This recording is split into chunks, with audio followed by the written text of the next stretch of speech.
क्या आपको पता है भारत में हर 24 घंटे में 86 महिलाएं रेप का शिकार होती हैं और हर 24 घंटे में 206 लड़कियों की किडनैपिंग। आत्महत्या के कारण जिनकी जान जा रही है उनमें से हर चौथा व्यक्ति दिहाड़ी मजदूर है। हर दिन गरीबी और बेरोजगारी की वजह से 14 लोगों की मौत सुसाइड की वजह से हो रही है। अब किसी को इन आंकड़ों के बाद भी गरीबी, बेरोजगारी, महिला, दलित, आदिवासी, मजदूरों के खिलाफ बढ़ते अपराध नहीं दिखते तो हम ऐसे कुंभकर्णों से पूछेंगे, जनाब ऐसे कैसे? नेशनल क्राइम रिकॉर्ड ब्यूरो ने क्राइम इन इंडिया 2021 रिपोर्ट जारी की है। यह रिपोर्ट भारत में अपराध की तस्वीर बताती है। बेरोजगार, किसान, दिहाड़ी मजदूर, महिलाएं, सबकी जिंदगी से जुड़े डरावने आंकड़े सामने आए हैं।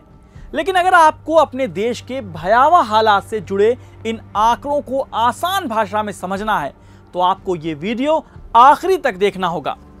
सबसे पहले बात उनकी जिनके बिना आपके सर पर ना छत हो सकती, ना चलने के लिए सड़क, ना अस्पताल, ना कॉलेज। हम बात कर रहे हैं दिहाड़ी मजदूरों की।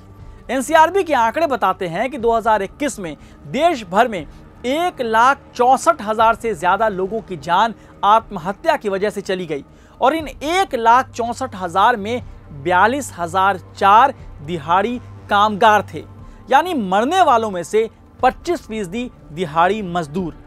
पिछले साल के आंकड़ों को देखें तो आत्महत्या की कुल संख्या 1,53,000 थी, जिसमें से 37,666 दिहाड़ी मजदूर थे। साल 2019 में 32,559 दिहाड़ी मजदूरों की मौत आत्महत्या के कारण हुई थी। इसे आप ऐसे समझिए कि 2014 में मोदी सरकार बनी थी, तब 100 आत्महत्या के कारण हुई मौतों में से 12 दिहाड़ी मजदूर थे।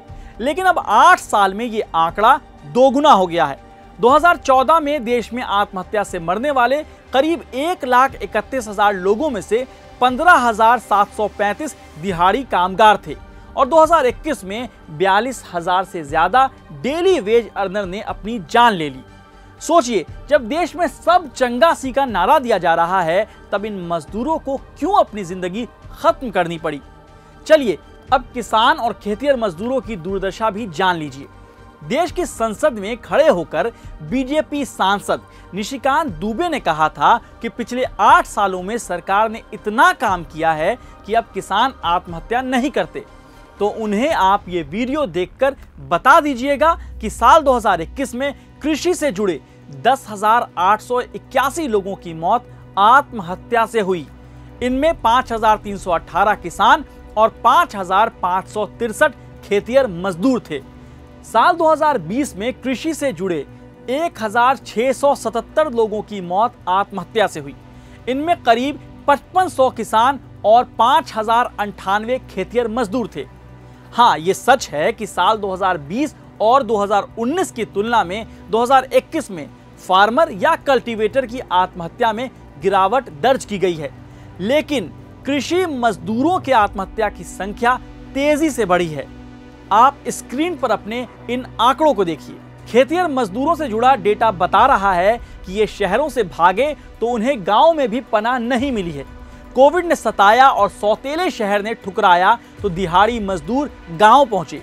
डेटा बताता है कि मनरेगा के तहत रोजगार की मांग दोगुनी हो गई, लेकिन फिर भी हाल बेहाल है और नतीजा क्या होगा शायद एनसीआरबी का डेटा दिखा रहा है। अब आते हैं महिलाओं के खिलाफ अपराध पर। नारी सम्मान, नारी सुरक्षा के बयानों के बीच साल 2020 की तुलना में महिलाओं के खिलाफ अपराध बढ़े हैं। जहां साल 2020 में 3,71,503 मामले दर्ज हुए थे, वहीं साल 2021 में 4,28,278 मामले दर्ज किए गए हैं, मतलब 15.3% ज्यादा क्राइम। इसे आप ऐसे समझिए कि भारत में हर 1 घंटे में 3 रेप केस दर्ज होते हैं। हाँ, ये वो केस हैं जो दर्ज हो पाते हैं, बाकी तो भगवान जाने। साल 2021 में भारत में औसतन हर 74 सेकंड में महिलाओं के खिलाफ एक अपराध दर्ज किया गया है। आइए अब राज्यों का हाल जानते हैं। जो कांग्रेस महिला सुरक्षा पर बीजेपी पर हमलावर रहती है, उसके सत्ता वाले राज्य राजस्थान ने महिलाओं के खिलाफ अपराध में देश के बाकी राज्यों को पीछे छोड़ दिया है। राजस्थान में साल 2021 में कुल 6300 रेप के मामले सामने आए, जो साल 2020 के 5300 के मुकाबले 1000 ज्यादा हैं। हाँ, बीजेपी जिस राज्य में सत्ता में है वो भी महिलाओं के खिलाफ अपराध में पीछे नहीं है। राजस्थान के बाद मध्य प्रदेश में रेप के सबसे ज्यादा मामले दर्ज हुए। मध्य प्रदेश में 2020 में 2339 मामले थे, जबकि 2021 में ये नंबर बढ़कर 2947 हो गए। महिलाओं के खिलाफ अपराध के मामले में मध्य प्रदेश के बाद महाराष्ट्र, फिर उत्तर प्रदेश, फिर असम का नंबर आता है। महिलाओं के खिलाफ अपराध में टॉप 5 में से 3 में बीजेपी की सरकार है। इनकाउंटर और बुलडोजर के शोर पर सवार यूपी सरकार मुनादी करती है कि अब यहां अपराधी थर-थर कांपते हैं, लेकिन एनसीआरबी का डेटा बताता है कि मर्डर के मामले में यूपी नंबर 1 प्रदेश है। एक और आंकड़े देखिए, देश को रामनाथ कोविंद के रूप में दलित राष्ट्रपति मिले और अब आदिवासी समाज से आने वाली द्रौपदी मुर्मू, लेकिन दलित आदिवासी के हालात ना बदले। एनसीआरबी के डेटा के मुताबिक साल 2021 में अनुसूचित जाति यानी दलितों के खिलाफ अपराध के कुल 50,900 मामले दर्ज किए गए हैं। साल 2020 में 50,291 मामले दर्ज हुए थे, मतलब करीब 1.2% की बढ़ोतरी। और यह भी जान लीजिए कि अनुसूचित जातियों के खिलाफ सबसे ज्यादा अपराध उत्तर प्रदेश में हुए, जहां रोजाना औसतन 36 मामले दर्ज किए गए हैं। वहीं अगर आदिवासियों की बात करें तो साल 2021 में अनुसूचित जनजातियों के खिलाफ अपराध के कुल 8800 मामले दर्ज किए गए थे, जो कि 2020 की तुलना में 6.4% की बढ़ोतरी है। आदिवासियों के खिलाफ अपराध में बीजेपी शासित मध्य प्रदेश टॉप पर है। मध्य प्रदेश में औसतन हर दिन 7 मामले दर्ज किए गए हैं।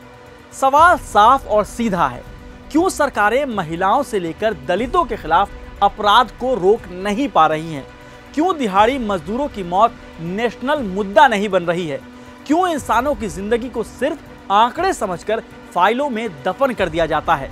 और अगर इन आंकड़ों से सरकार सीख लेकर ठोस कदम नहीं उठाएगी तो हम पूछेंगे जरूर, जनाब ऐसे कैसे?